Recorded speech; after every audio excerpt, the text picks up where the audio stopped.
How many school districts actually have the opportunity to work with molten metal? I know DPS 61 does.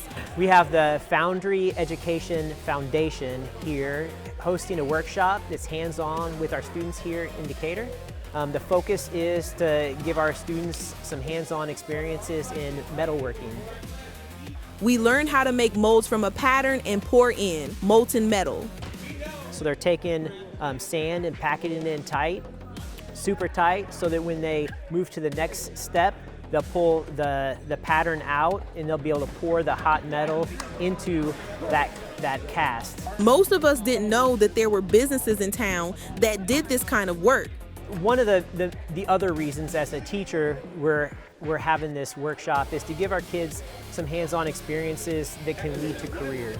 Now, I know how casting and agriculture are related. So industrial technology and agriculture merge in the vocational areas. So there are many parts of tractors that are cast.